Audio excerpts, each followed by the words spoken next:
speak to me. So Kanye West, is like a foreign land for me. And then Same for me.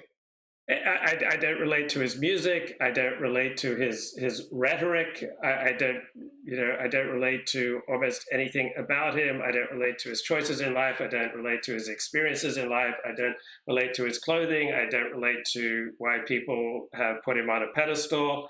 I don't relate to why people pay him attention. This is all a foreign land to me. This is all really challenging because it does not come naturally to me to like extend my empathy to someone with whom I feel virtually nothing in common.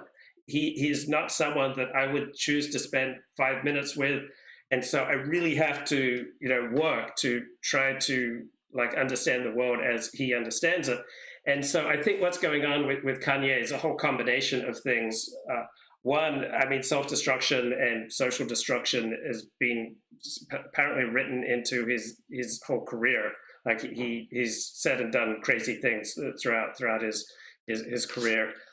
Number two, he's just gone through a divorce, and divorce can like drive people crazy. Number three, men frequently react to divorce by sabotaging their income and their wealth to try to reduce the payout to the other party. Four, he's now a born again Christian, and he's a Christian baby, as he says it. So he's having this whole new intense religious experience. And then I think perhaps the most powerful thing that may be operating here is that according to Kanye, he is an alcoholic. And Kanye said that when he wrote the tweet, tomorrow I'm going DEFCON 3 on the Jews, he was both drinking and smoking. And I assume when he said smoking, he wasn't meaning cigarettes. So this is also someone who's said that he has all sorts of personality disorders. So he certainly seems like a walking, talking version of various personality disorders, such as narcissistic personality disorder. So you've got a whole bunch of things going on here. And then there's another element. When people get red pilled, they often get discombobulated. Like when they realize that they've been lied to about certain things, they then think that they've been lied to about everything, including the moon landing, and that the world rotates around the sun, that the world is not flat. And so I think he's also being discombobulated by a red pilling, by his newfound Christianity, by his divorce, by the amount of money that he's needing to pay to Kim Kardashian.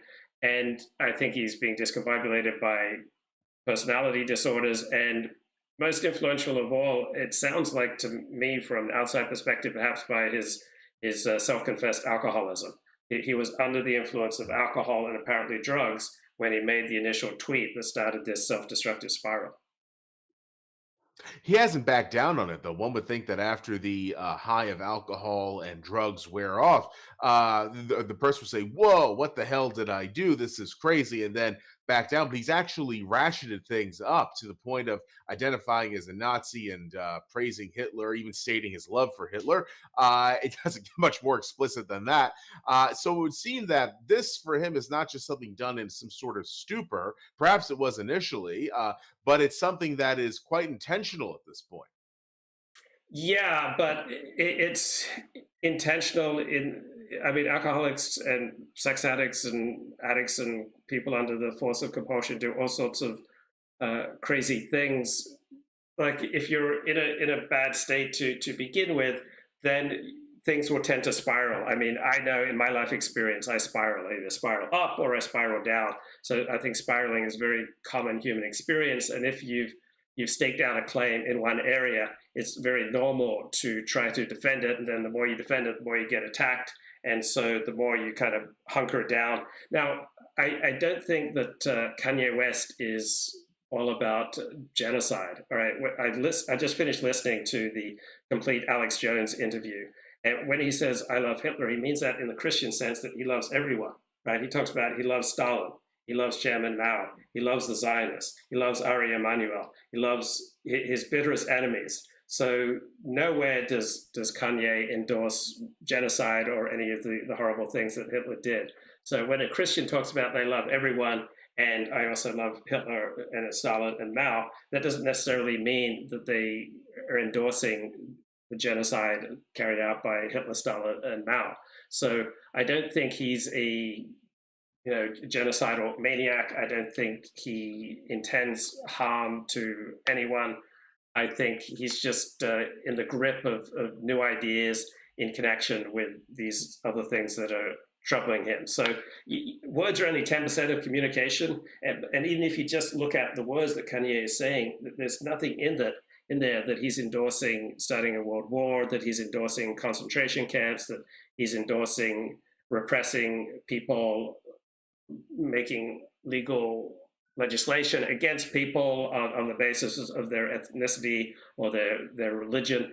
There's none of the horrible things that we all associate with Hitler is Kanye endorsing. So he's making a rhetorical point that he's willing to go there, say something that's the craziest thing you could possibly say. Like, I love Hitler, but he's saying it in a Christian context that he loves everyone. So you just hear, I love Hitler, sounds absolutely mad, particularly in an Anglo country. The United States still has substantial Anglo heritage, and so does Australia and England. Yeah, it sounds absolutely mad because these countries fought against Hitler and Nazis in World War II, but that's not the context in which he's speaking. He's speaking as a newfound Christian who feels like he's stumbling onto a better way of living, which involves loving everyone, and that includes the most heinous people around, including the people who you will receive the most social opprobrium to love. Nowhere do I sense any meanness in what Kanye is saying. Of course, he also denied the Holocaust, and in a tweet from his official 2024 Twitter account, he identified as a Nazi. I think perhaps he was a. I think there are probably different things going on. I think that he has this sort of, in his mind, Christian perspective that you were talking about, which has unconditional love for all people. I also think that at a certain point, he's just spiraling, and he could go from this sort of Christian love to something more malicious, even though he has not endorsed, inflicting genocide on people, as you mentioned. I think that he's very unstable, and he could basically be, and this is sort of in accordance with these mental illnesses which he's admitted to having. He could basically have one personality from one moment to the next, and that would certainly make him very inconsistent, incoherent, and quite possibly dangerous. Yeah, and so I'm unbothered that he is receiving so much opprobrium. Like, he brought it on himself. I don't share the perspective of the mainstream media that here the most prominent thing you need to know about Kanye is that he loves Hitler. I don't share that. I don't believe that the most prominent, the most important things you need to know about Nick Fuentes is that he's a white nationalist or an anti-Semite or a Holocaust denier. These are, I think, are incidental to their own unique expression of Christianity and their own unique pushing back against conventional wisdom and public speech codes. When you listen to Kanye and Nick Fuentes, they're not about doing harm to Jews, generally speaking. Now they say wacky things about the Holocaust, which frequently presages, deeply disturbed people who are bent on harm. And it's entirely possible that Kanye and Nick could trigger individuals to do bad things, provide a temporary sense of unity for people who don't like Jews or who are antisocial. They feel like they found commonality with a celebrity, they found a new community. So there is some downside, but that's not the primary thing that leads to groups killing groups. The primary thing that leads groups killing groups is profound conflicts of interest. So I think it's entirely possible that even more people will be dissuaded against anti-Semitism and Mhm. against Holocaust denial and against white nationalism by the what appears to be or what is presented as this Kanye West, Nick Fuentes, Milo Yiannopoulos clown show. Mhm. It definitely is a clown show. Now, there are some people who actually like what Kanye West is doing because they think that it will quote unquote mainstream anti Semitism. I agree with you that it's very unlikely this will happen. As a matter of fact, it's certainly harming the cause of anti Semitism. Obviously, I don't think that's a bad thing that this that this concept is being having crazy sauce poured all over it. However, I do think that so the people who think that in some way, shape, or form, what Ye, as he calls himself, or what Fuentes are doing, the people who think that this is somehow a positive endeavor or productive endeavor, these people must be tremendously disturbed. And I would imagine they would be unstable enough to do something quite terrible if given the opportunity.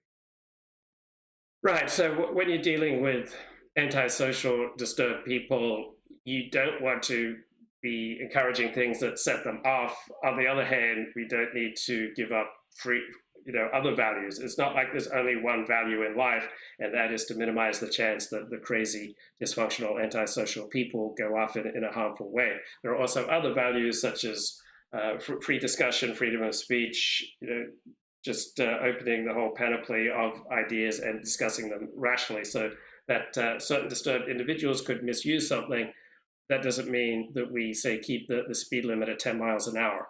So if we kept the speed limit at 10 miles an hour, 20,000 Americans a year would not die in auto accidents, but it would considerably crimp our way of life. And if we restrict speech to the equivalent of Mhm. driving a maximum of 10 miles an hour, that would have such a negative effect on our I quality agree. of life that it would not be worth it. And I don't believe, I've not seen evidence that there's a high correlation between quote unquote hate speech, which has no objective meaning, and hateful behavior.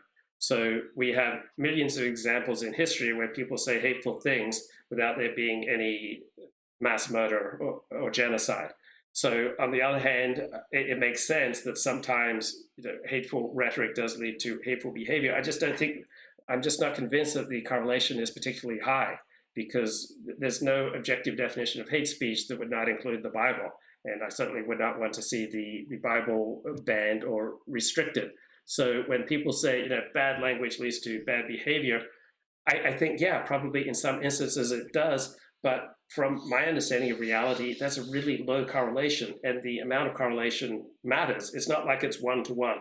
Someone who says something bad is then going to do something bad. It seems to me it's more like a ratio of zero point 0.1. The correlation is quite low. It's even 0.01. It's nothing like a really strong correlation. Mhm.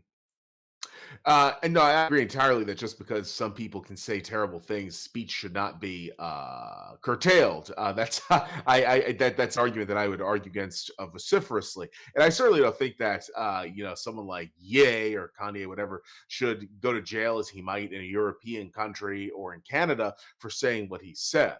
I don't believe that at all. So that's definitely not a road I would like to go down. I think what's interesting is that he seemingly was, speaking of speech, was trying to get banned on Twitter because he was really pushing Musk's buttons personally, let alone about matters to do with Jewry. And it was almost like he was trying to get banned. I don't know why he wanted to get banned from Twitter, but from what I could tell, he was being personally insulting to Musk and saying ever edgier things after Musk gave him an opportunity, after he reinstated his account in the first place, and then gave him opportunity after opportunity to chill out. Any idea on what this might amount to with regard to Ye's behavior, worldview, so on and so forth? But he doesn't respect normal social cues, which is why I would be concerned about being in the same room with him. It just Mhm. doesn't seem like an appetizing thing to me. So he's always when he's being interviewed, he's always wanting to set limits. He responds, very badly to people like Tim Pool, who's fairly inoffensive guy. Mhm. He is constantly wanting to impose his will on other people, what we can and cannot say. The bizarre costume that he went on Alex Jones with. So he's not somebody who responds to normal social cues. He seems driven to push people, to their limit.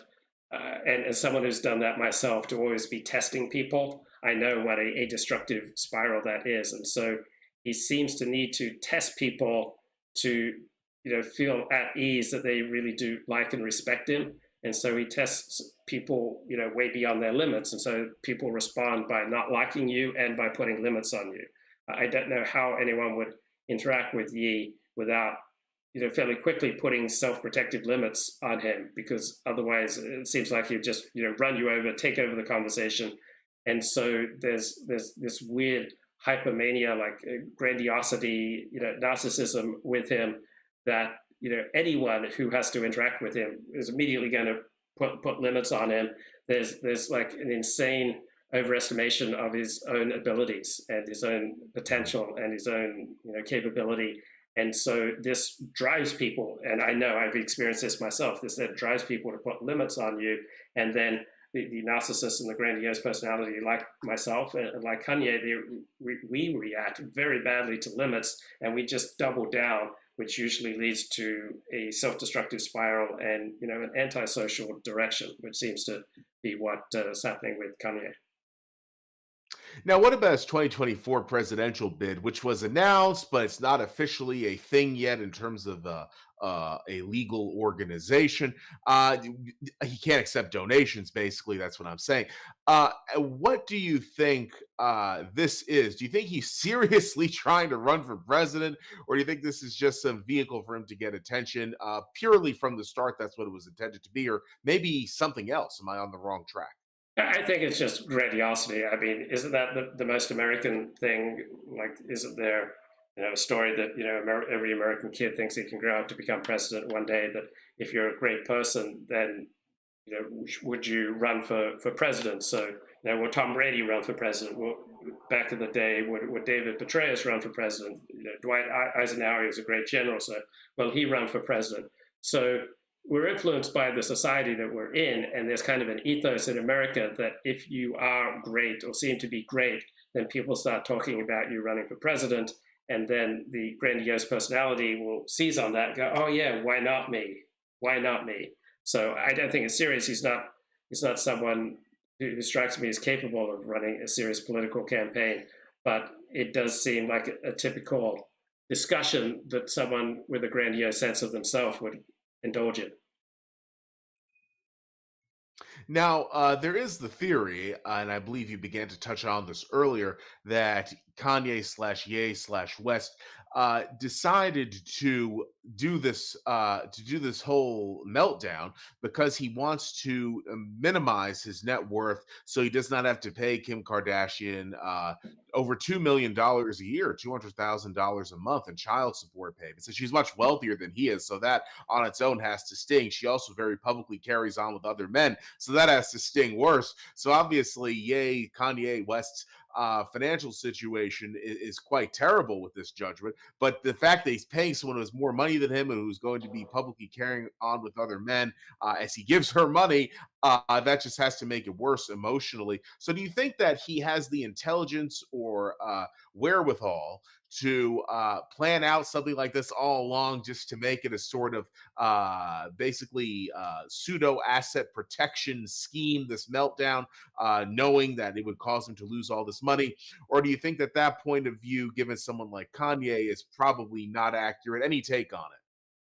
I think it's probably a factor in the background. I don't think it's the driving factor. Another factor in the background is that earlier this year he was planning to cut ties with middlemen such as Adidas and other Mhm. companies that he was working with, because I think it's very common among many successful people that they think they can cut out the middleman and become even more successful. So Kanye wanted his own bank. He wanted to run his own, clothing operation. He wants to run for president. And so I think it's very typical for many celebrities and successful people to want to cut out the middleman. And so I think this was perhaps an even larger factor than wanting to reduce his net worth so he doesn't have to pay out to Kim Kardashian. So I think a lot of these factors kind of coalesce. So the grandiosity that you don't need the middleman, grandiosity that why not me? Why can't I be president? The taking the red pill and thinking that now I've got insight into basic truths that the conventional discussion does not allow. The sense that you're special and that you don't have to play by the normal rules of the game. I think all these factors are coalescing into this spiral. Now, when you watch Alex Jones, his appearance on Alex Jones, it is compelling, and I wanted to just be able to dismiss it as just a complete clown show, because I don't relate to Kanye West in any normal way. But when I watched it, it did have a compelling quality. He's not just a madman. There are other things going on there, and he's not just an idiot. So if you rationally examine some things he's saying, such as, okay, blacks are having their own Holocaust due to the high rates of abortion, you can understand his you can understand that point of view. It's not a crazy point of view. When when he points out maybe that all his managers or agents were Jewish, that might be right. That there are a disproportionate number of Jews in Hollywood or in the agenting game or in management or in middleman positions. That's not a crazy thing to point out. And I he made more sense in the Alex Jones interview than I expected. I thought just stark raving mad, total clown show. It wasn't that. It also had a compelling nature to it that wasn't just purely train wreck. Right, there was a large degree of train wreck in what Kanye is doing, but if you're like me, if you really push and extend your empathy, you can kind of get a sense that he is like trying to touch on some powerful and important and thought provoking issues. He just does it in a way that's not congenial to how I like to talk about things. Yeah, there's actually something I really want to get into with regard to him. But before I do that, touching on something we discussed before, Christianity, he did describe himself, as you said, as a baby Christian. But if one looks at how he's acting, such as how he acts in various situations, this bizarre play for dominance, being very impolite, saying things that are gratuitously offensive, none of this really gels with Christianity, even though the New Testament contradicts itself. There are some general themes in there, and I think it's fair to say that Kanye is not acting in a very Christ-like manner. I'm not a Christian myself, neither are you, but I think even we could see as much. Do you think that the hypocrisy of this situation is something which weighs on him at all, or do you think maybe he doesn't take the religion seriously enough to have a weigh on him, or is it something else? Anything to say about this? Yeah, I'm not sure how seriously he takes his Christianity. I'm not sure how seriously Nick Fuentes takes his Mhm. Christianity because I don't see where it is biting into their natural appetites. Like if they're really taking Christ seriously, then you would see that it would have an inhibitory effect on indulging the basic drives. And Kanye makes it very clear that while he's all for Christ and God, he doesn't want it to restrict his access to supermodels. And so if he gets to a point where he is, feeling restricted to a monogamous way of life, and perhaps if he is indeed an alcoholic, then he should not be drinking and probably should not be smoking and doing drugs. If we see that it's having a serious inhibitory effect on his basic appetites, then I think we can take his claims of Christianity more seriously. But right now it seems like Christianity is more something that he's using rather than Mhm. something that is working through him. So, like with Nick Fuentes, one sees no evidence of Christianity inhibiting Mhm. anything that he wants to do. It seems very much like another tool that Nick Fuentes is using for his own self advancement and as a political and social approach to reshaping society in a way that he finds congenial. So I expect that everybody's going to try to reshape society in ways that they find congenial. But Nick and Kanye don't seem to be paying any price for their, Christ is King declarations. And it's only when you see people actually paying a price that you think, oh yeah, they're not just talking the talk; they're also walking the walk. So right now, it looks like Christianity is just another thing that Kanye is using to advance himself. Mhm. I agree with that entirely. Now, talking about who Ye slash Kanye slash West is, he made a very, probably the most important statement he's made since this nonsense began to Tim Pool. He said that he is not someone who is personally developed for his age. He said that his personal development stopped in his early 20s because at that point he became famous and he started outsourcing all of his personal responsibilities to other people. So as a result, Kanye slash Ye slash West today is very immature, and this is something that he admits. And I also think he's probably of naturally low intelligence. I don't think he is. I don't think he is. Mentally defective or anything like that.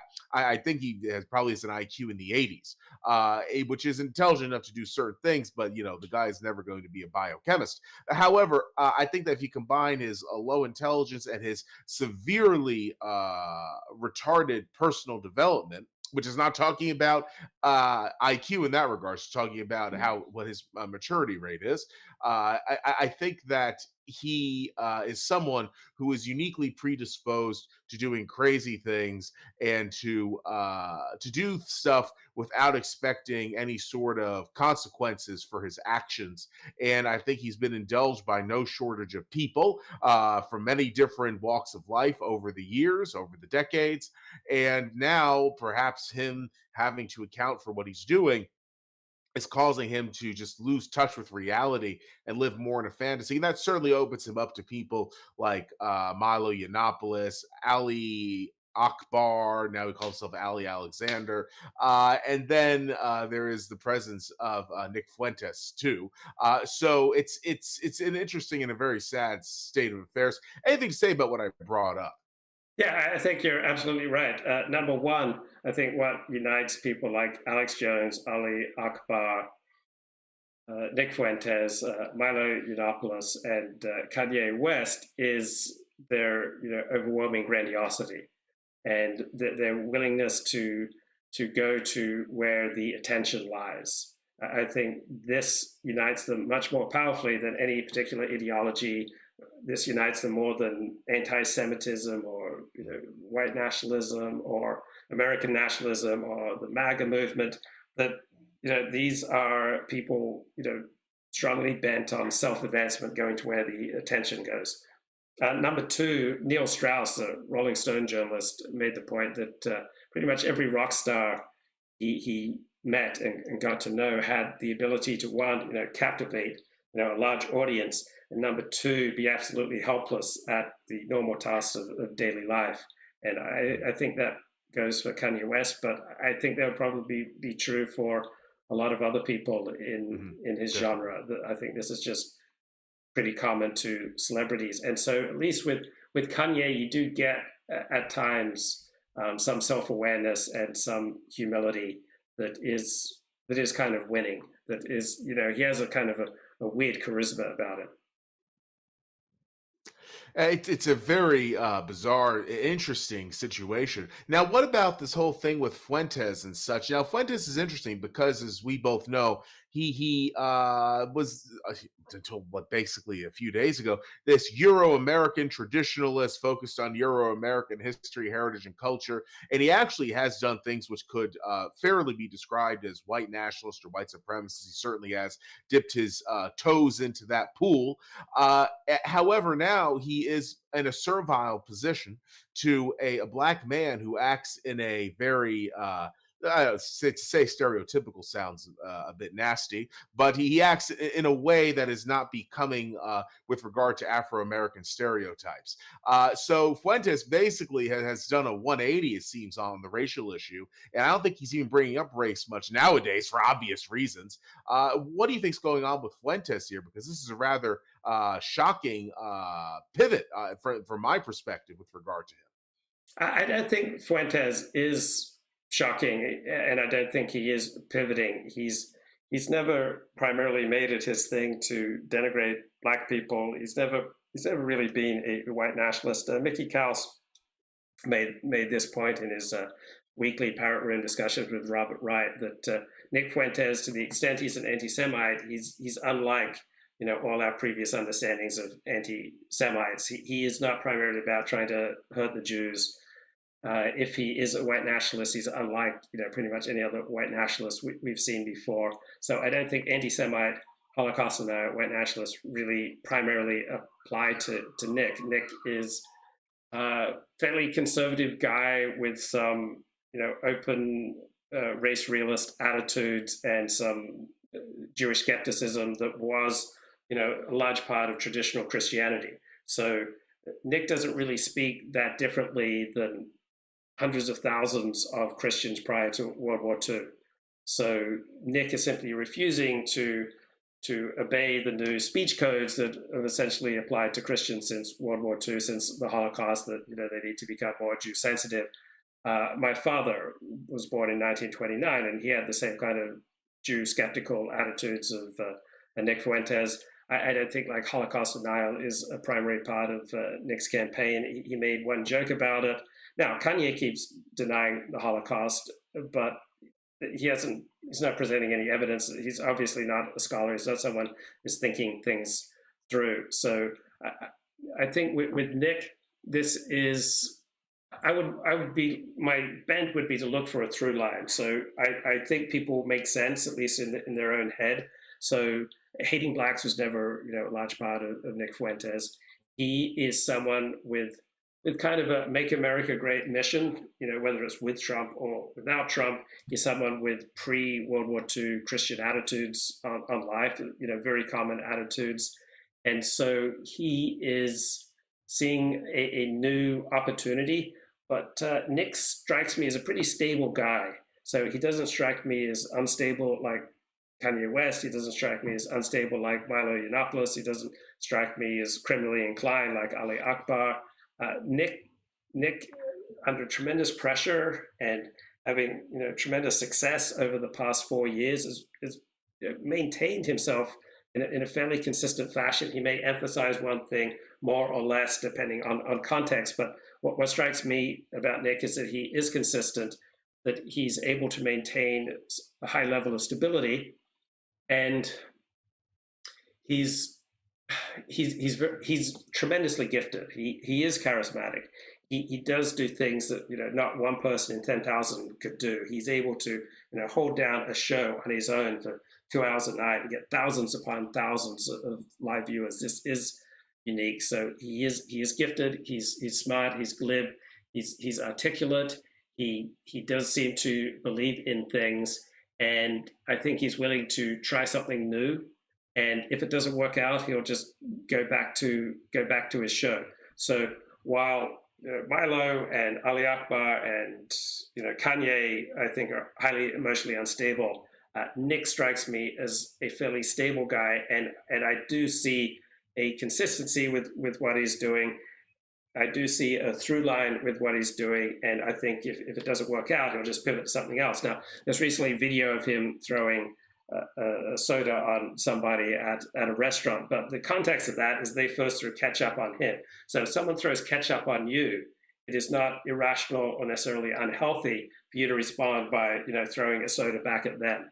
So Nick has not displayed the sort of self-destruction of Richard Spencer or many other dissident right figures. So he has surprisingly held himself together during the past 5 years, and so I don't anticipate him flaming out. Like, he may completely split from Kanye and Milo, and apparently Milo has left now the Kanye campaign over Nick Fuentes, and Kanye is siding with Nick. But when this boat ride's over for Nick, I think he's going to be okay, and he'll just move on to the next thing. I think Fuentes is. I don't think he's unstable as Kanye is, or Milo, or Ali Alexander. Nowadays, he's called Alexander. I would say that Fuentes is unstable in his own way in terms of saying things that are incendiary and serve no productive role, seemingly just because he enjoys saying them. It's mild stuff like saying that I believe he said the dinosaurs existed a few thousand years ago, which is a perspective rejected by Roman Catholicism, which he purportedly is in adoration of. Then he's made statements about women being inherently evil. He's talked about burning uh, females alive as witches. He's also fantasized about raping men on his show. He also was caught, despite his hardcore anti-gay posturing, with transvestite pornography, and that was only because he mistakenly revealed it during a live stream. So, I mean, he's done a lot of things. I mean, this isn't even beginning to scratch the surface. I don't know how stable he is. I think he is someone who can hold it down, hold it together more than Kanye slash Ye slash West or the others I mentioned. But I do think that Fuentes in and of himself is a guy with some serious issues, put mildly. And it seems to me that his greatest hatred is not for Jews.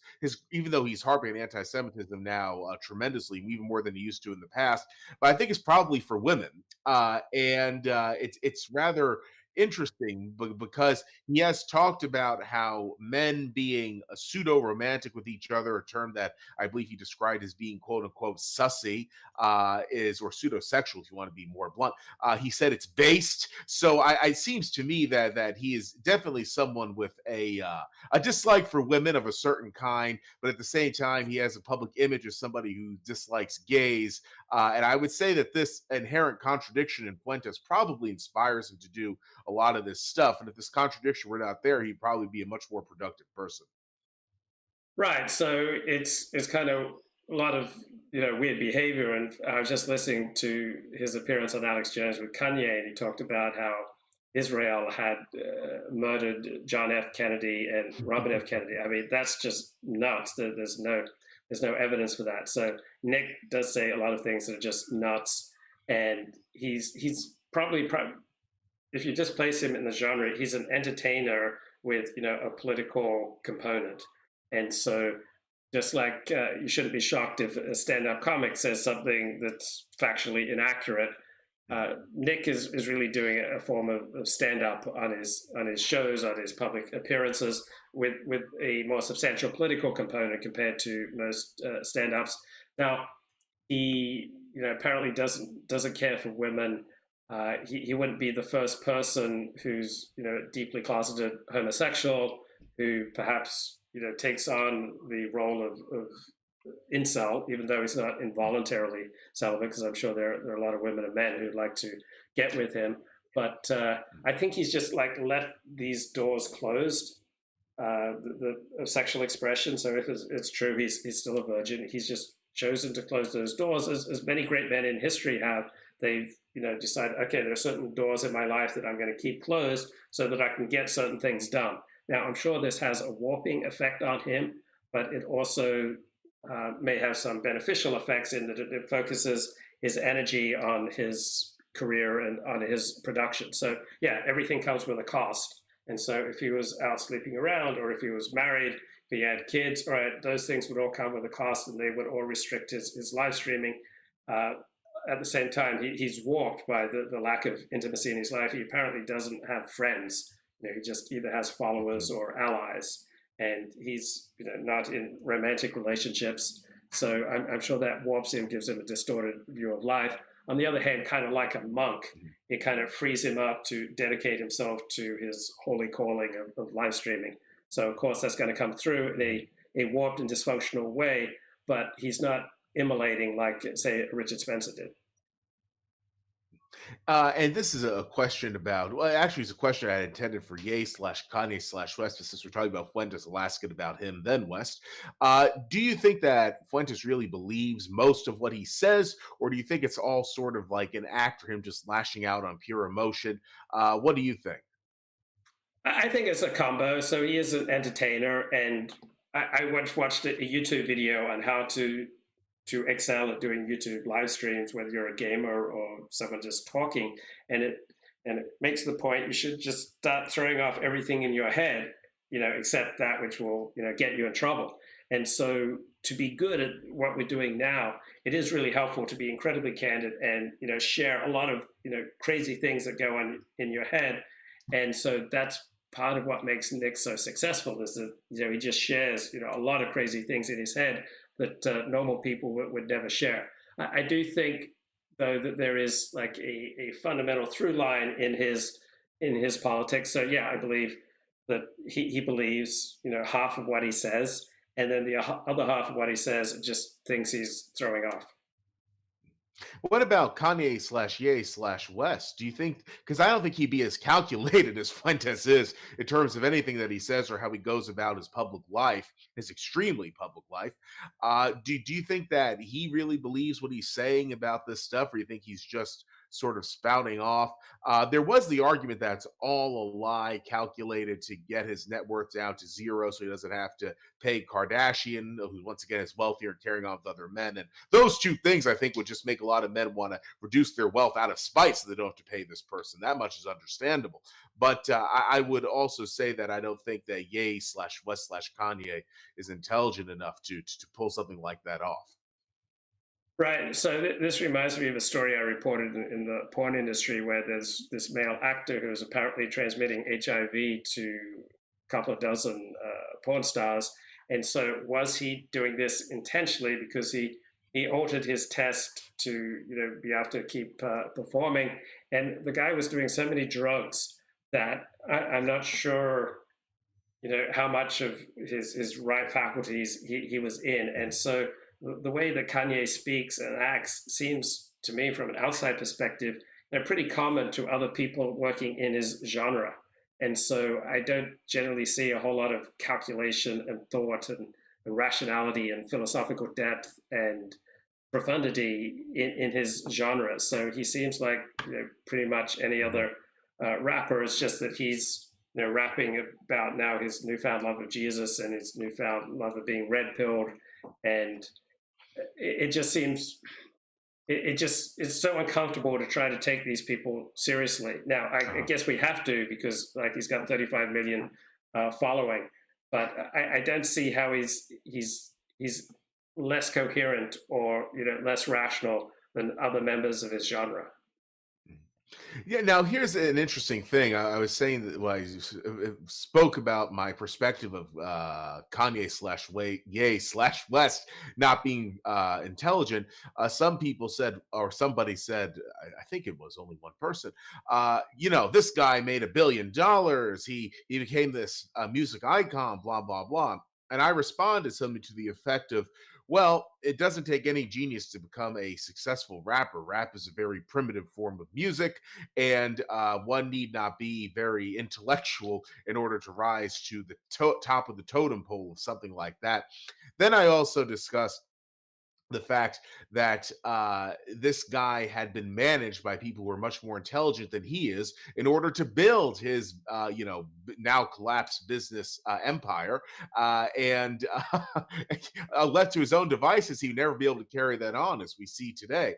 So I don't think he is a man of any great intelligence or wisdom or insight. I think that's very ironic that he carries on against the Jews, considering that it was certain Jews, not the Jewish community on the whole, but certain Jews who made his career so spectacularly successful. I mean, they were the ones who were negotiating these deals for him. They were the ones who were trying to keep him on the straight and narrow financially. They were the ones who were trying to manage his behavior from, to prevent the sort of meltdown that's going on now, basically.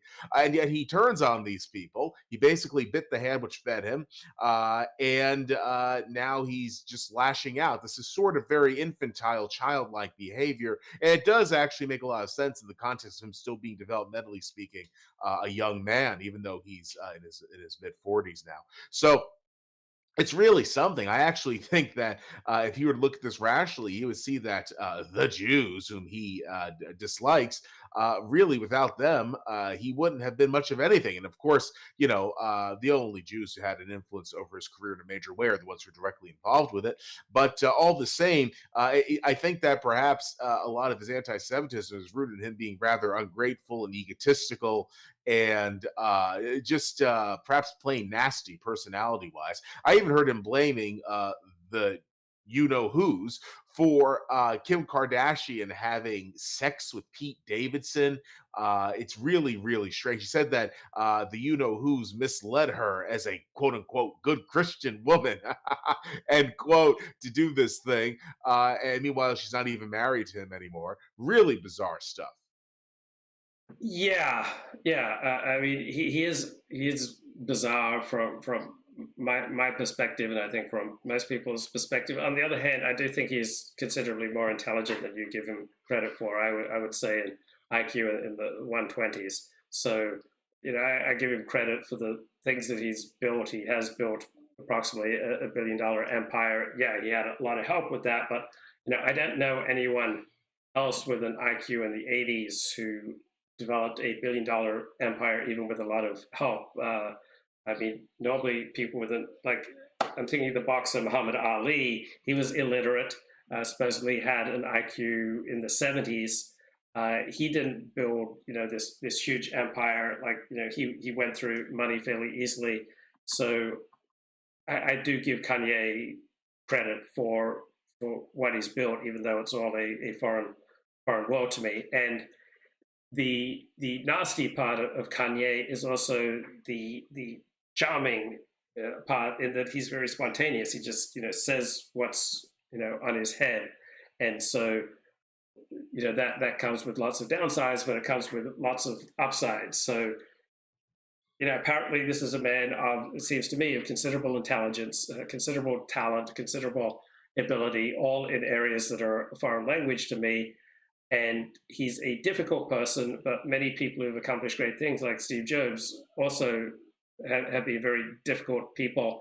So I don't think we can primarily critique him on the basis of rationality. Obviously, Kanye West would fail, but perhaps we need to critique him primarily in terms of performance. And so, just like Richard Spencer, when he was a teenager, he thought he'd become a theater director one day, and that theatrical quality, I think, has pervaded everything that Richard Spencer has done publicly. I think that Kanye has the performer mentality, where he wants to compel your attention, where he wants to tell you stories that are new and exciting, that he wants to be cutting edge, that he always wants to be breaking through barriers. And this mentality can lead you to some dark areas, but it can also lead you to heights. Now, there are heights that are a completely foreign country to me. I can't speak Kanye. His success doesn't speak to me, but I do respect that he has accomplished things, even though they're completely foreign to me. And I think all great artists, and it kills me to talk about Kanye as a great artist, but it's possible, apparently, that he is a great artist. All great artists come with these dramatic downsides. Like if they weren't out there exploring things and saying things that they're not supposed to, they wouldn't accomplish the greatness. And enough people testify to Kanye's greatness that I have to be open to. Possibly he is a great artist, just in an art that I don't understand.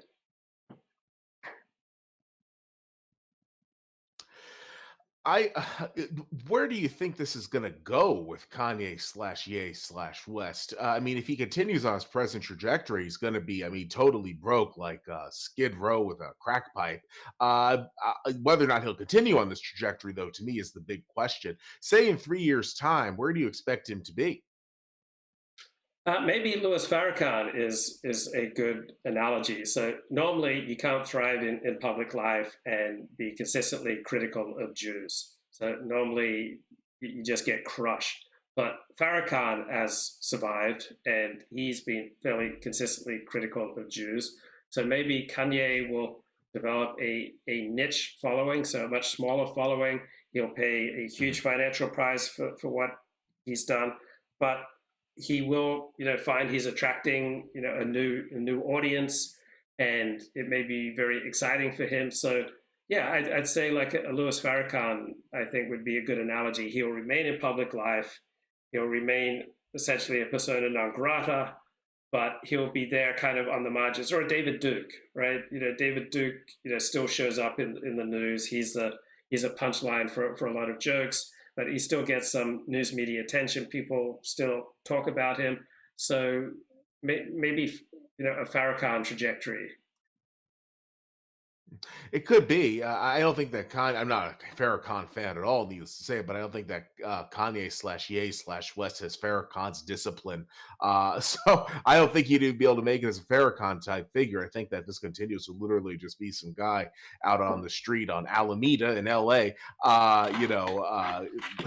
who's a transient and losing it, because I mean he's literally going to go through everything financially at this rate, between his obligations to Kardashian, his obligations to the IRS, the fact that he no longer has this money coming in from these merchandising agreements, the royalties from his music obviously don't all go to him. There's a cut that goes to others who managed him, and to his record label. So I think that there is a real danger of him just completely bottoming out financially and going into serious debt, because obviously the child support judgment that's not going anywhere, especially in a state like California. So it's really sad that he's like this, but I don't think he'll ever be anywhere. I don't think he'll ever be as wealthy as he once was again.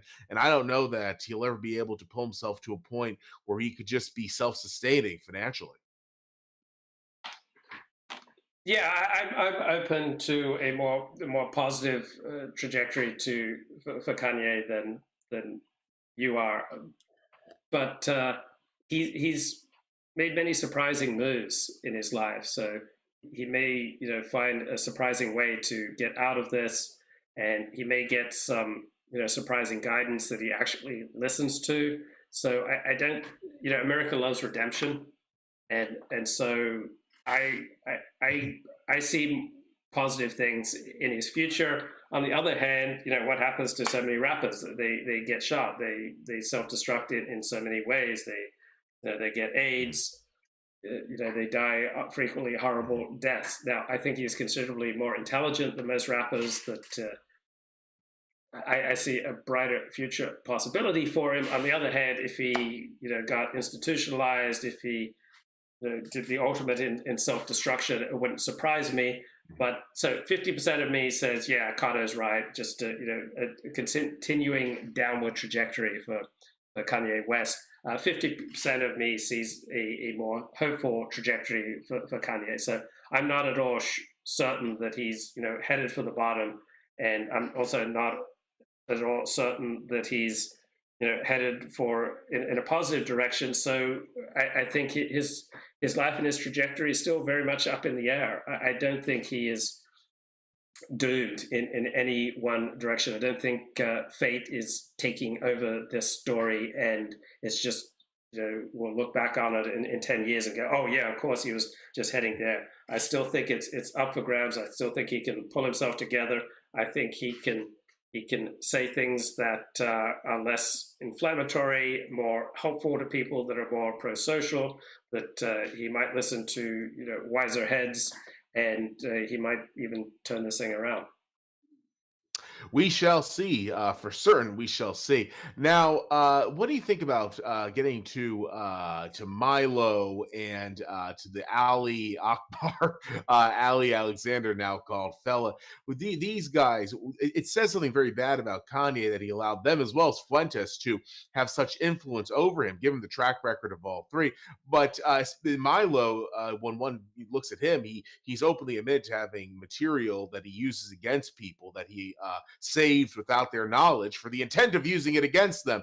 So the fact that Kanye slash Ye slash West allowed himself to be surrounded by this element is something else. Anything to say about, and now of course Milo's no longer affiliated with him, but Milo just came out and said in true Milo form that Kanye West propositioned him for gay sex while they were working together. So the fact that Kanye slash Ye slash West allowed himself to be surrounded by these people, I think there's something very nasty about him. But anything to say, Luke, about these people who he has brought into his orbit?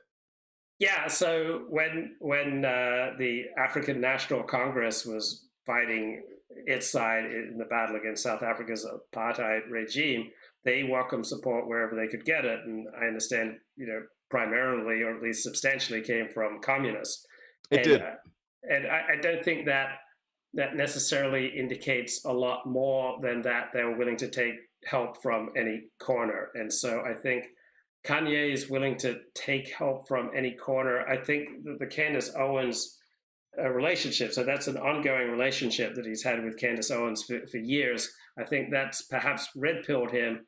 And so he is showing an openness and an eagerness and an interest in these various dissident right figures, which he may well burn out on in the next 3 weeks or 3 months. But right now, I think Candace Owens red pilled him, and he's going along that trajectory. And everyone's got a path in life, and as people walk along their path, they often realize, hey, I've taken a bad turn.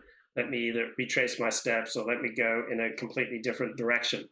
So this is the path he's on right now, this kind of dissident right path, and like thousands of other people who've fallen in love with the distant right, he may well take a more pro-social turn. He may go in a new direction at any time. I don't think he is particularly wedded to Milo, Nick, Ali Alexander, Alex Jones. It's just that right now these feel like his friends, and so as a celebrity, he probably isn't sure, like, who are my real friends. Right now, this is the flavor of the month. In 3 months, he may be into different flavors.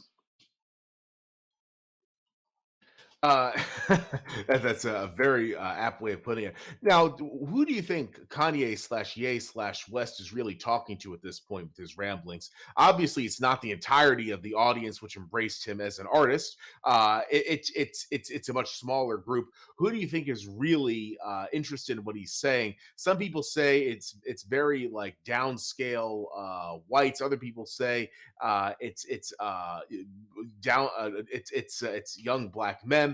Other folks would say it's basically antisocial incel folks online. Some people say it's a combination of three. Some people say something else. Who do you think his core constituency is at this stage? Yeah, that's a fascinating question because Kanye and other people in his genre seem to me to, when they're criticizing Jews, to be primarily coming out of a place of being anti-white. And I think for Exactly. many black people in particular, they see Jews as the quintessence of whiteness, Exactly and so correct. all the ambivalent and often negative feelings they have towards white people, they then impute those to Jews and multiply them by three, four, five times. So I think he's probably appealing to uh, that element of the black and people of color community that is anti-white, and also that element of the black and color community that is anti-Jewish. I think he's also appealing to low IQ white people who just have a knee-jerk belief in conspiracy theories, hatred of the global elites, hatred of Jews. So I can't imagine that the audience that he's appealing to is a formidable one. It seems to be, a bunch of marginalized losers. And anytime Mhm. you build a movement composed of marginalized losers, yeah, they can do a lot of destruction, but they can't really construct anything. So I Exactly. don't see any indication that anything that Kanye, Milo, and Nick are doing right now is going to build anything. All I can see is that it's going to destroy things because they're speaking in a way that just primarily appeals to marginalized losers. I was just listening to Nick Fuentes on Alex Jones with Kanye West, and he said all sorts of inflammatory, completely false things about the Talmud and Judaism, how it's Mhm. a-okay with pedophilia, like just awful, hateful, stupid, wrong, factually incorrect, Mhm. dumb things, just tossing it off that Nick might have seen in a tweet somewhere, and just assumes that it's accurate because it's useful for him. So there's like such a level of carelessness with facts with Nick Fuentes that it almost doesn't matter whether or not he means it. It's such reckless disregard for what is true if he feels like it serves whatever ends he's seeking, that I don't feel bad for the pushback that Nick Fuentes gets. So even though I don't believe that one could primarily define him as white nationalist, Holocaust denier, or anti-Semite, I'm. It doesn't bother me that he gets slammed with this and other things because there's just so many reckless things that he says that he brings on the opprobrium that he receives. Absolutely. Now, the thing with Fuentes is that he does promote himself. He even called him genius. And he literally called himself a genius. Uh, so he thinks very highly of his intellect. He's obviously not stupid because he at least able to have the veneer of high intelligence. I don't think he actually has high intelligence, but he has the veneer of it, which means he can't be of low intelligence because in order to be someone who can put on this veneer, you have to have at least something going for you intellectually, or else you will be able to pull off the facade. But when it comes to Fuentes's statements, he really should know better because, like I said, he's not a moron. But it's like he doesn't care, and if he doesn't care about the truth of what he's saying, it begs the question why people should listen to him at all. Right. He's been captured by his audience in large part. He knows the red meat that he dishes out, and he knows how that helps to make him successful. What enables you to have success as a pundit is that you give your audience what they want. So if Tucker Carlson started Correct. doing segments on how the Democrats are right on this or that issue, it would destroy his ratings. If Tucker Carlson started doing segments on social media companies had good rational and moral and pro-social reasons for banning Alex Jones, or for making some other decisions, then he would alienate himself from his audience. If Tucker Carlson was to say, sometimes the elites are right and the popular perception is wrong, he would completely alienate himself from his audience. So I think Nick Fuentes has been captured by his audience, like every successful pundit. Tucker Carlson, I think, has been captured by his audience. And it's not necessarily a conscious decision. People go where the love is. People go where the money is. People go where the attention is, and the views, and the clicks, and the likes, and the retweets. So both Nick and Tucker, I think, turn out a lot of material, consciously or unconsciously, just to give people what they want. So I don't think either Nick or Tucker are primarily forming people or moving people or shifting people in a certain direction. They are reflecting a certain, what strikes me as like low IQ dissident impulses. Now, this begs a very good question. I mean, we could talk about that's a whole show talking about Carlson, and we're already inching toward the end of this discussion. I'm very sorry to say, but there's still some stuff left to chat about, such as what I'm about to bring up. What kind of audience do you think Fuentes attracts at this point? Because I don't think his audience is necessarily the one that's enamored of Kanye slash Ye slash West, even though there's obviously tremendous overlap. But I think Fuentes' audience is surprisingly non-white, because people talk about like a white nationalist, white supremacist. What I've seen, he attracts quite a few non-whites, but his audience is surely mostly white. And I would say it's probably not even millennials, but Zoomers who are not very socially adept, who probably not attractive to the opposite sex, probably quite a few of them closeted gays, and Zoomers who are relatively, in a comprehensive sense, low status individuals. Now, I could be wrong there, but that seems to be the sociology of Nick Fuentes' Groyper brigade. What sort of person do you think follows Nick Fuentes? Seriously, not like looking at him as pointing and laughing in this day and age. Yeah, everyone that I've gotten to know, and they've all been online, I don't think I know anyone in real life who has high regard for Nick Mhm, Fuentes. I mean, I have high mhm, regard for his charisma and his live streaming skills. I don't have high regard for the things he says, but everyone that I've mhm. become acquainted with online who has high regard for Nick Fuentes usually turned out to be an alcoholic, conspiracy theorist, a marginalized loser. And Mhm. or just young naive people looking for meaning, purpose, excitement. Uh, so so they're not usually graduates of Harvard. They're not usually doctors, lawyers, dentists, accountants. They're not successful CEOs. They're people who are either marginalized losers or people in their teens and early 20s, kind of looking for a way of making sense out of life, and who want excitement, right, and want to be part of something that's world transforming and that's a little bit edgy or moderately edgy. And it's a way to feel something, I think, for a lot of people, that it speaks to them. So I'd say like the average IQ of Nick Fuentes' audience is about 100. I think the average IQ of Tucker Carlson shows probably 105. I think the average IQ of our audience is something like 120, 125. Uh-huh. So there's a much smaller potential audience that we're speaking to, Absolutely. because anyone with an IQ below 115 is just not going to understand what we're talking about. So Nick Mhm. and Tucker are both very good at speaking to that prole audience. Mhm. They are. I think that Fuentes is more outwardly, even though he's not a prole himself, he's more outwardly oriented toward proletarianism. However, he also delivered a bizarre monologue, which he talked about how much he hates working class people and those who work for a living, whom he derisively calls wages. So this is interesting. It seems like he has this audience of proles, but at the same time, he's giving the backhand to proles in a way that is really, just by any standard of social decency, disgusting. And yet they like him, a lot of them. Not anywhere near most of them, but he definitely gets an audience of them. It's bizarre. Well, it's not unusual that a celebrity hates his audience. I mean, It's true. it's not unusual that people hate the source of their income. So this is very common. I don't think that Nick would willingly spend his spare time hanging out with proles and marginalized losers. That there is an element of his stream which would be much higher IQ and more successful, and I think Nick would feel much more comfortable. But we can't really communicate with people who are more than two IQ deviations, standard deviations either below us or above us. So I think Nick's probably someone around 125 IQ, and that he has the ability to speak to people down to 95 IQ, and he also has the ability to speak with people maybe up to 145 IQ. But he would much rather hang out with people with IQs in the 120s, 130s, 140s than with the great mass of his audience, which are probably around 100 IQ. Mhm.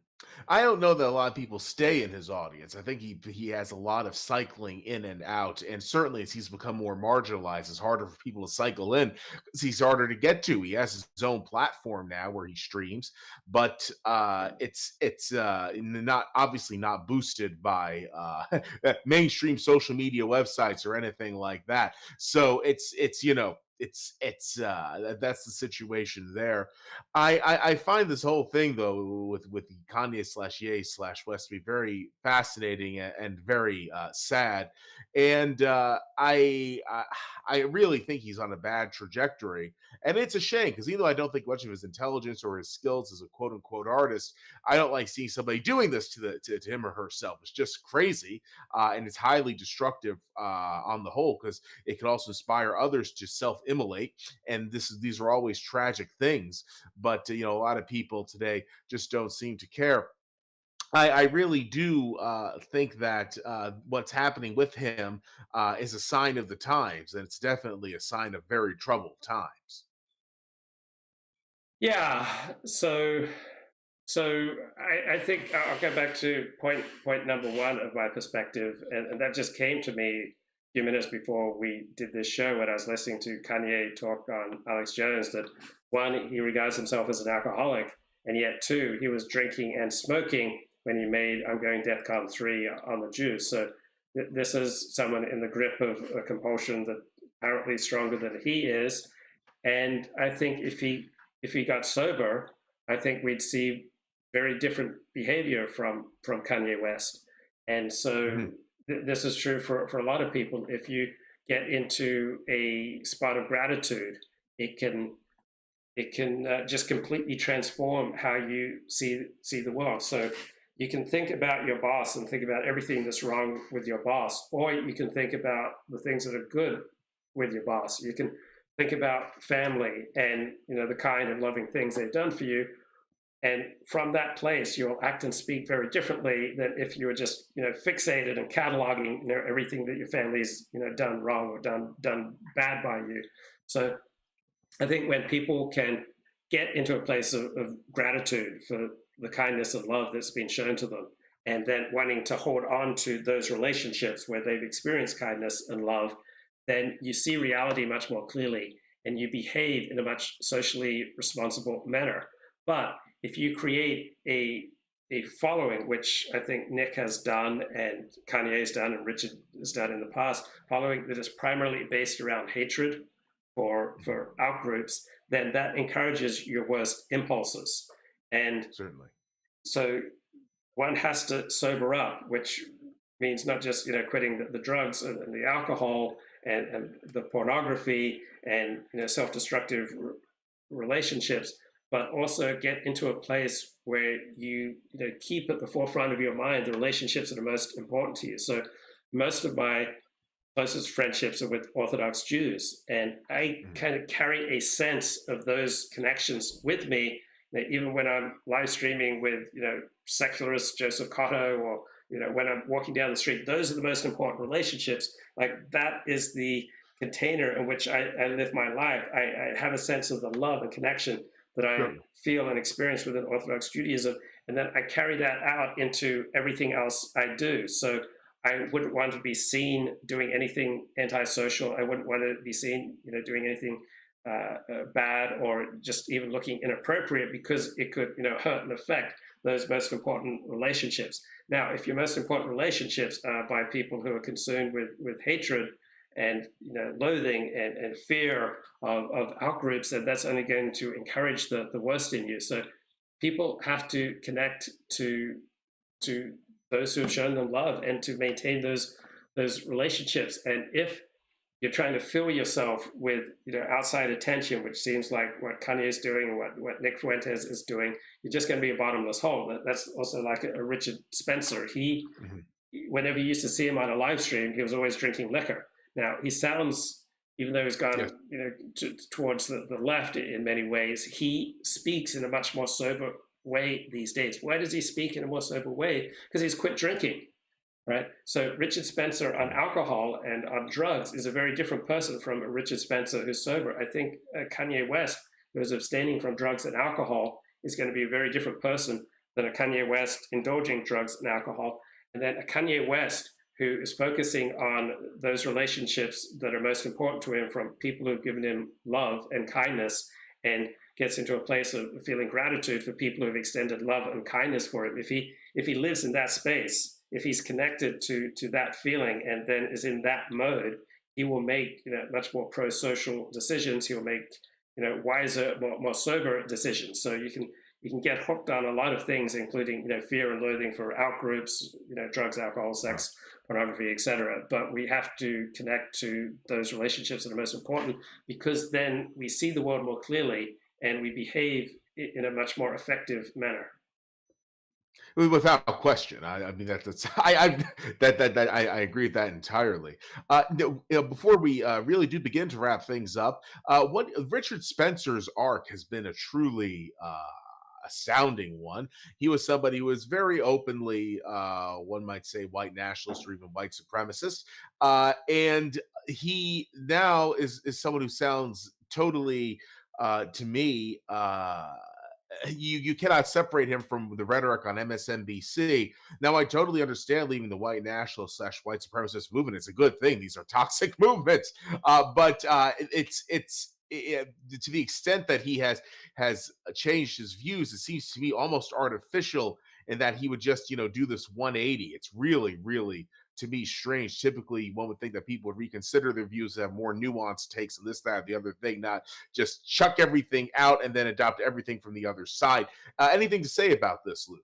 Well, I think if you simply sober up, you then take into consideration the effect of your words on your most important relationships and your social position. So I think you can account for much of Richard Spencer's change from simply sobering up, and he wants to hang out with a certain crowd. He wants to have a certain life, and the way he was speaking when he was under the influence of drugs and alcohol is simply not compatible with the type of life that he likes. So I think most of us, resonate to a certain aesthetic, and then we develop an ideology that justifies that aesthetic. Or most of us resonate with a certain social crowd or social group, and then we develop, our politics or our, religious denomination based on, what will connect us to that group of people that we most want to hang out with. So I think a lot of it is just sobering up, but I don't feel like Richard's on a positive trajectory, because I've sensed zero introspection about the negative effect he's had on other people. Mhm. So as soon as I hear Richard Mhm. Spencer talking about how, I feel like I harmed a lot of people, I feel like I led a lot of people in a bad direction, I feel like I was an antisocial influence, I feel like I encouraged many bad things in people, I feel like I was getting drunk on having people, give me Heil Hitler salutes. I think that I had, a very negative and damaging effect on the MAGA movement and on Donald Trump. As soon as we start to hear Richard Spencer like taking into consideration the enormous amount of harm that he has done, then I think there's reason to rejoice and think, oh, this guy's on a good trajectory. And I'd say the same thing for Nick Fuentes and Kanye West and Milo Yiannopoulos. So Milo's gotten religion, but I've never heard any introspection from him. Okay, I need to now make amends for all the gratuitous harm that I did to completely innocent people. I've got none of that from Milo, so I don't take his religious transformation very seriously. Mhm. Nick Fuentes has undoubtedly had a negative influence on many people's lives. I get no sense of introspection from him. Kanye West has had a negative influence on many people's lives, particularly his performances over the past 5 weeks. So as soon as we start getting introspection from these people on how they have needlessly affected, influenced, directed, shaped, twisted people in negative directions. As soon as people start taking into account, what they've done to other people, to society, to discourse generally, then I think there's reason to be optimistic about their trajectory. But until that happens, I would be more pessimistic than optimistic about the trajectory of Richard Spencer, Nick Fuentes, Milo Sure. Yiannopoulos, Ali Alexander Akbar, Alex Jones, Kanye West, that whole crowd, until you take responsibility for the harm you've done and start making concrete efforts to clean up your side of the street and making amends for your negative effects. I don't have a lot of hope for you. Mhm. No, I agree entirely. What do you think the future has in store for? We talked about Kanye slash Ye slash West, but as we do wrap things up, what do you think the future has in store for Milo Yiannopoulos? Because he seriously wants his fame back. You could tell, he's just basically an attention whore. But he's not getting that level of notoriety he had several years ago. Do you think he'll just continue on this path, or do you think eventually he'll just become someone who is a dropout from the internet? What do you think is going to become of him? Because even though he doesn't have that attention, he seriously wants it, but he has no prospect of regaining it. Well, he has a lot of talent. He has a lot of brains, and he's still around, and he's still able to capture our attention. So I would not bet on him, totally flaming out, self-destructing. On the other hand, I don't yet have hope for him, but I think his future is very much up to him, and it's entirely possible that you can say words and you can construct an identity, in his case a Christian identity, just like architects shape Mhm. buildings, but then the buildings shape us. And so it's possible the words that Milo is saying about his newfound love of Jesus and Christianity, it's entirely possible that he is constructing something that will end up shaping him eventually. Like Mhm. right now, he's using Christianity for his own means, and Nick Mhm. Fuentes is using Christianity for his own means, and it seems like Kanye West is using Christianity for his own means. But sometimes we try to use people or institutions or ideas of movements, and then only in retrospect do we see that they then were using us.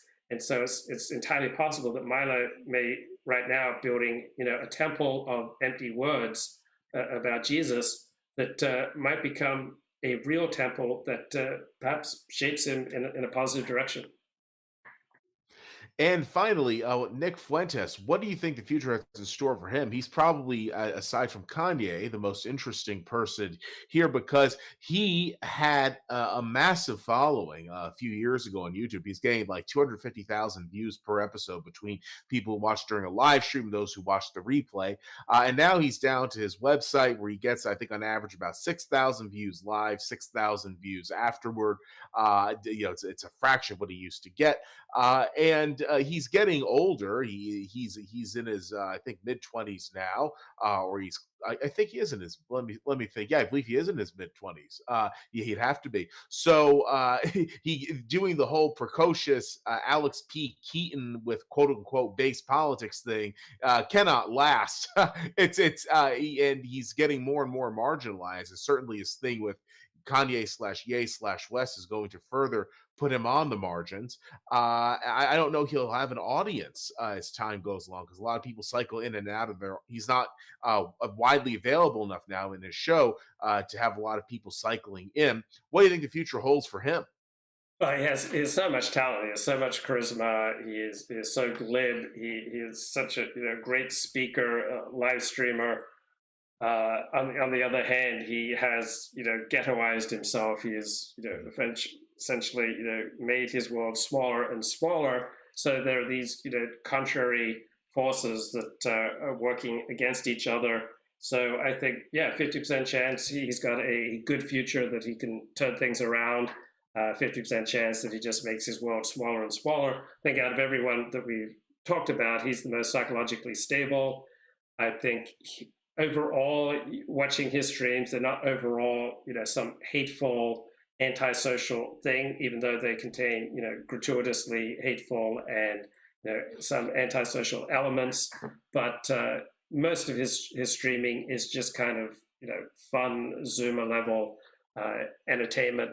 So he doesn't have the Heil Hitler toxicity of Richard Spencer. So yeah, I think very good chance, 50% chance that he can expand his world, expand his life, turn things into a more positive direction. He seems the most stable out of everyone that we've talked about, and so therefore, I think he is the most adept at grappling with reality and being effective, with reality. And this is a question about Zoomers, because obviously you cannot really discuss what is going on with Fuentes or Kanye slash Ye slash West and not talk about Zoomers. Zoomers to me seem a particularly troubled generation. They are the generation, and I say it says millennial. I believe you'd be Generation X, if I'm not mistaken. The Zoomers seem to me to be a group that is uniquely untethered to reality. They're not very interested in consistency. If you talk to them about hypocrisy, as I've tried to do, they're not terribly interested in it. Even millennials were interested in not being hypocrites, but Zoomers, they kind of like have a detachment from life that's quote unquote ironic, and they don't take much of anything seriously. I think a lot of this is because they are the first totally online and in some cases extremely online generation, where they grew up with these pseudo anonymous internet accounts, which would lead them to adopt and discard identities in rapid succession. So after a while, they do stuff and they're never held to account for it. And it's sort of like the old rules don't apply to them, or so they think. But I think Zoomers are very bad when it comes to socialization and when it comes to dealing with adversity and when it comes to basically managing their emotions. I think you certainly see a lot of that in Nick and his followers. Anything to say about Zoomers? Do you think I'm off base, on base? What's going on? I tend to be skeptical of too much assertion about generations. So I think Zoomers will be just as productive and just as flawed as prior generations. I mean, obviously, technology they live more of their lives online, and so there will be both a price to pay from that and good things to come from that. So I have as much hope and expectation from Zoomers as any other generation that we've had roll through here. And finally, if Kanye slash Ye slash West were listening to this, I don't think he ever will. But if he did, what advice would you give him to turn his ship around? Get away, get sober, get a sponsor, work the 12 steps, get a good non-Jewish psychiatrist, get a good non-Jewish psychologist, therapist, get a sober companion, get friends who are good people, get guidance from Christian clergy that you trust, like Nick and Kanye, wave their Christianity around like a bloody flag, but you never hear any Christian clergy actually supporting them. So I think if Kanye and Nick were part of a concrete Christian community where they'd get feedback from the fellow members of the community, where they would have clergy who they would listen to, that that would have a sobering effect and a productive and positive effect on their lives. Most people do better living life in community rather than as isolated, atomized individuals. Only isolated, atomized individuals can say and do the crazy things that Nick Fuentes, Kanye West, Ali Alexander, Milo Yiannopoulos have done. If these people all along were part of a concrete Christian community with rules and traditions, and they were getting feedback from other members of their community, and they had clergy who they need to listen to, that they would not have gotten into the mess that they've made. And that is tonight's show. Luke, thank you very much for stopping by. I hope to see you here again very soon. There's no shortage of interesting stuff for us to chat about. And if you wouldn't mind sharing, where can people find your stuff? Oh, great. Yeah. So I'm on Twitter /Luke Ford, Facebook /Luke C Ford, website's lukeford.net. I've got two YouTube channels, Luke Ford Livestreams 18 and Luke is Back. I'm also on Rumble /Luke Ford. I'm on Odyssey. And yeah, send me an email, lukeisback@gmail.com. Excellent. And I hope people do check your stuff out. It is very interesting. And I do look forward to our next chat, as I mentioned. Once again, Luke, thank you very much for stopping by today. Thank you. Take care, Joseph.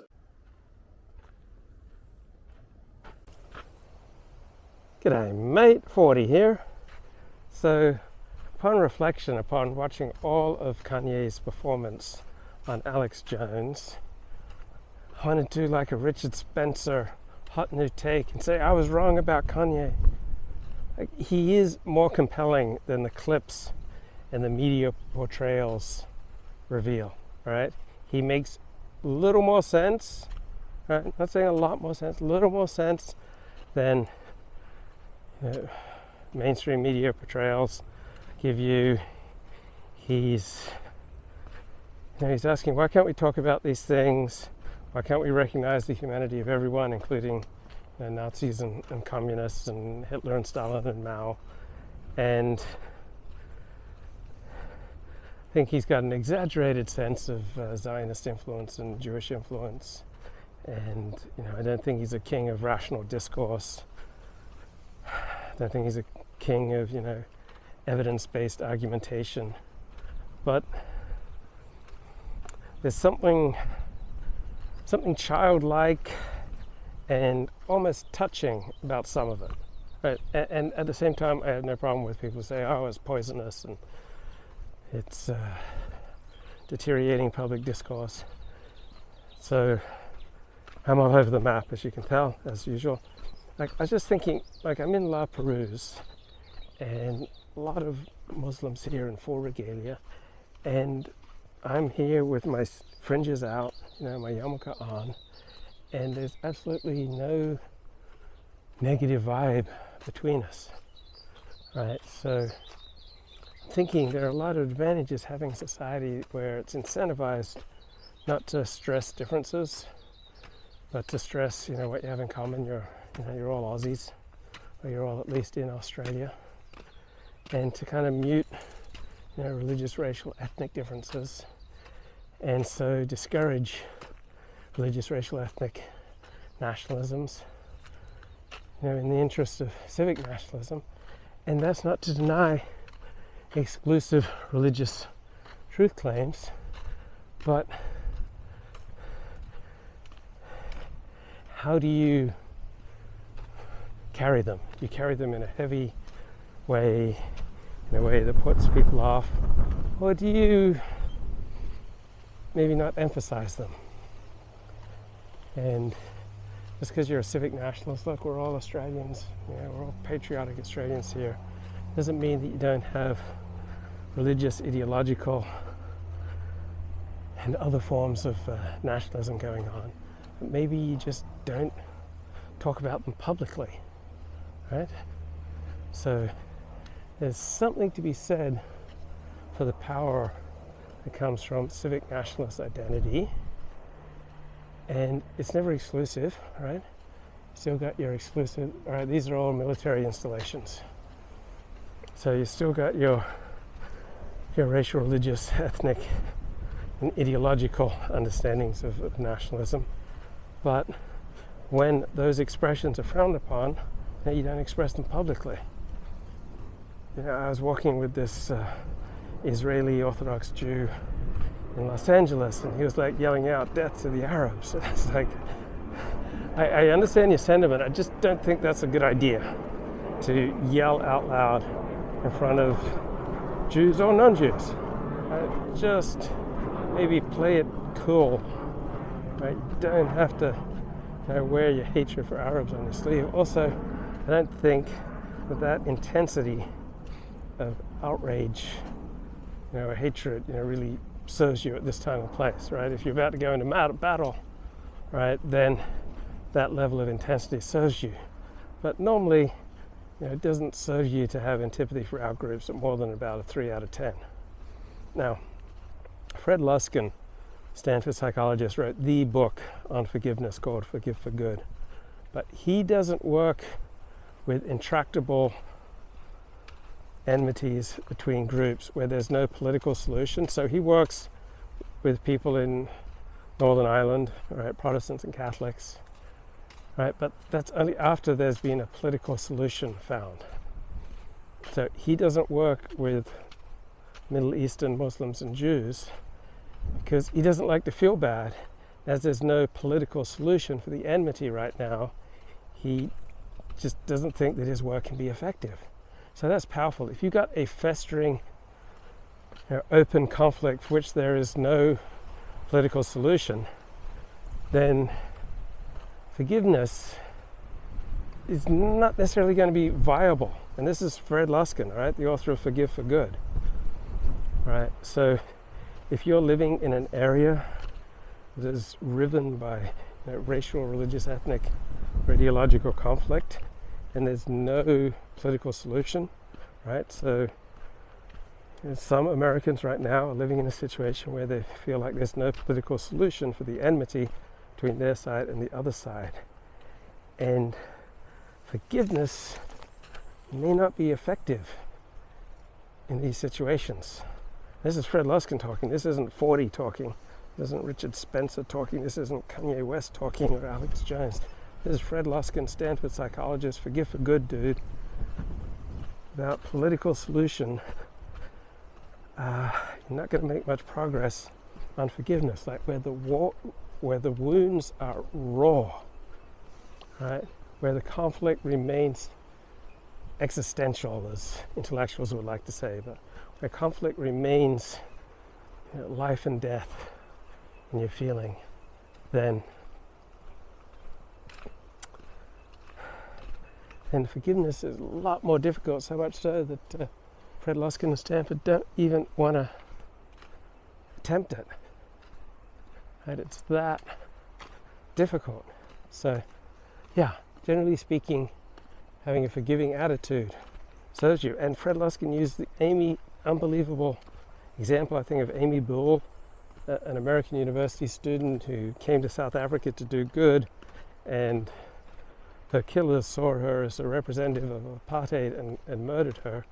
Then her parents, to deal with their grief, set up a foundation in her name that employed her killers and worked with her killers. And that's kind of unbelievable from my perspective, but if that helped them deal with their pain, so if forgiveness is good for you selfishly, then who am I to argue against employing your daughter's killers, right? So if you've been through unbelievable amounts of pain and you get to lead a better life because you've learned to forgive the other side, then I have no argument against you, right? Whatever gets you through the night. But where the conflicts have no political solution, then forgiveness is a lot more difficult. Now, some people may adopt an attitude of release. So Fred Luskin's thinking forgiveness means that you accept that you can't undo the past. Right? You can't make the past better. You can't fix the past. So if you just recognize that limitation that you can't fix the past, then forgiveness is really just release and letting go. There's nothing you can do about spilt milk.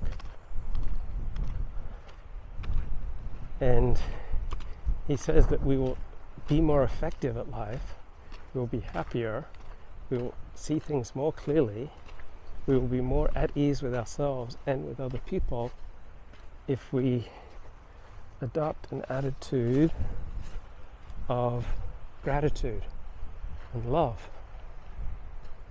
All right, so think about someone who's been kind to you, think about someone who's been loving to you, and come from that place, right? Rather than the place of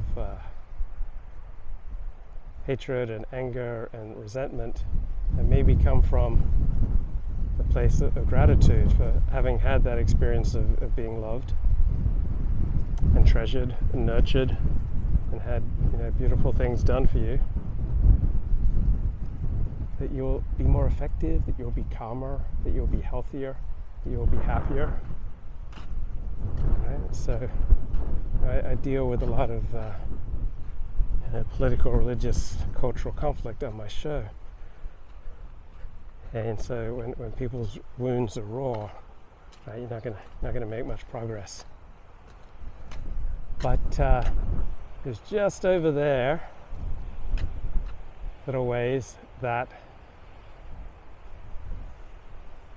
Captain Cook first set foot on Australia. So just across the bay there, a few miles away, maybe 2 miles away, that's where Captain Cook landed. So these used to be military installations here, keeping Australia safe. But I like Luskin's insights. I think they're profound. Like, think of someone who loved you, and think of the gratitude that you feel for someone who's been kind to you, and then come from that place, right? Rather than keeping a tally of people who you hate. So, these are more kind of like 40 here. power dynamics. Let's listen to I think Richard Spencer's they latest are Twitter important. space. So a lot of people are being let back on to Twitter. And I've seen a number of these accounts. To be frank, they're not really accounts that I like. Andrew I wouldn't England. mind if they never came back. But I also value the idea of having a clear terms of service, and you play ball with the TOS, you get to stay on, and really focusing on destroying bot traffic. And So Andrew Anglin is back on Twitter apparently, but he's not the Andrew Anglin of Daily Stormer fame. He has considerably moderated his approach. He's a kinder, gentler Andrew Anglin. It sounds like he's willing to play within the terms of service. So does he deserve a second chance? Remember, Richard said he didn't expect that Elon Musk would make any substantial difference to Twitter, which is completely false. promoting an authentic account, I think that's overall a good thing. And Musk hasn't always lived up to his own principles, but, well, there it is. Nobody ever lives up to all of their own principles, so that's not a big deal. One of these accounts that was a let back on, among various other kind of paleo-conservatives and Catholics and so on, one of the accounts that was pretty notable was Andrew Anglin. So Anglin, as I'm sure you know, is probably one of the most notorious people on Earth, I guess. And kind of fascinating in that way, to be objective about things. He was very much into conspiracy theories. Of note, someone who's researched him told me that his first ever post was actually anti-NATO. Think of that what you will. Might very well just be a coincidence. He, of course, got into neo-Nazism and then got into the Trump movement. And, I can't even remember all of the different fads, I guess is the best way to describe them, that he's gotten into over the years. White Sharia, I remember that one. The attack on e-girls. We're just conservatives. I think he had a banner saying this is Ronald Reagan's favorite website. I mean, there obviously is a lot of genuine humor involved in this, and on and on and on. I remember a good friend of mine was staying with me about, let's say, a year and a half ago, and we were reliving over a drink the alt-right days, and I very rarely visited Andrew England's website. I would kind of only do it at times like this, actually, and I was thinking, I wonder what he's saying. We visited Daily Stormer, and literally... So the Daily Stormer went to war on behalf of Richard Spencer when Richard Spencer's mother got attacked by this Jewish real estate agent in Whitefish, Montana, and threatened. All right, so Richard Spencer fought back on behalf of his mother, and the Daily Stormer threatened the Jewish real estate agent Tanya Hirsch, who's universally presented as the good person in these interactions by the mainstream media. And Richard said, look, I'd really just like for this controversy to go away. He lives in Whitefish, he doesn't want trouble with his neighbors, but Andrew Anglin and the Daily Stormer did go to war on behalf of Richard Spencer against Tanya Hirsch. Every blog was on vaccines. So I guess not surprisingly, almost inevitably, when you look back at it, he went with every kind of right-wing extremist fad, and vaccines was the next one. I I know for certain, actually, someone sent me this link that he is very much on board the Yay movement. So I was thinking, now I'm just going to look at the power dynamics of this. I'm not really going to make a value judgment or anything. So someone sent me a link to Latest, and I saw it was almost like entering a time machine. It just took me back to the crazy alt-right days. Now, to be fair here, on the one hand, there is a kind of wonderful craziness about the memeology of people. Yeah, there was a time and there was a place where it seemed like anything would go. When we were young and naive and silly. When it seemed like we could change the world. When we believed that we could unite under radical love and inclusion. But reality tended to be much more complicated than that. These memes that is funny and outlandish. But of course, I'm being overly fair in saying that. I think maybe at best at this point, this kind of deranged teenager anime masturbator aesthetic is maybe useless at best. And there is something about it that when you start looking at these memes, it kind of, I don't know, gets you in the mind of a serial killer. It's rather creepy. Yeah, I'll just say that. Look, the alt-right death toll is pretty low when compared with the Black Lives Matter death toll. So the alt-right hasn't unleashed a whole bunch of serial killers. They've been more than neo-Nazi white nationalist types.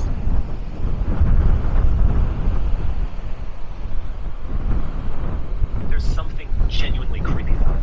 But anyway, he is totally on board the A train. He was also allowed back onto Twitter very recently. I think 3 days ago, let's say. Now, I think there's some interesting power dynamics going on here. And so I'm going to evaluate people and their actions in terms of what are they trying to promote and not necessarily, do they have principles or is this part of a policy that's universal, etc.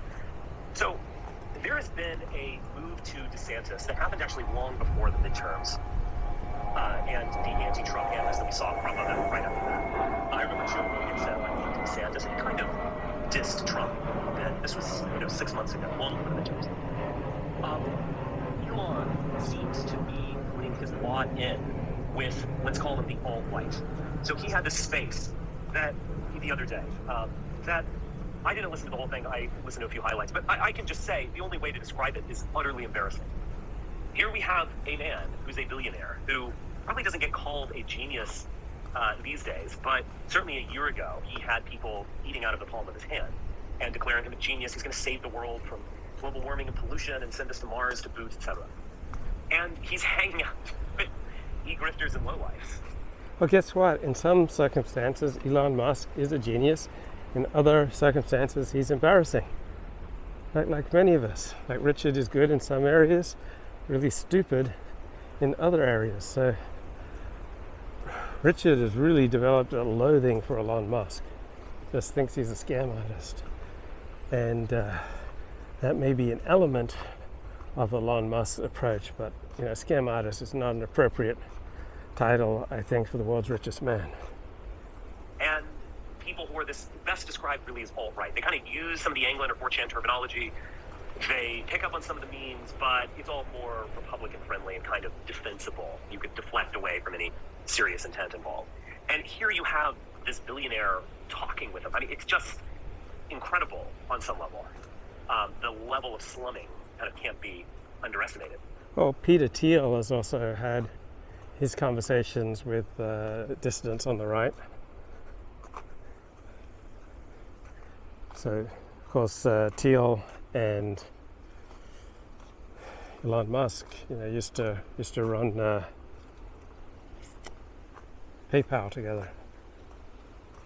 This wacky character and national security concerns over Russia, but yeah, who knows? This is Richard Spencer's space talking about Elon Musk doing a space with Kim.com, who isn't he prolific in creating sites akin to the Pirate Bay, And so Richard describes this Elon Musk space as being with people adjacent to the alt-right.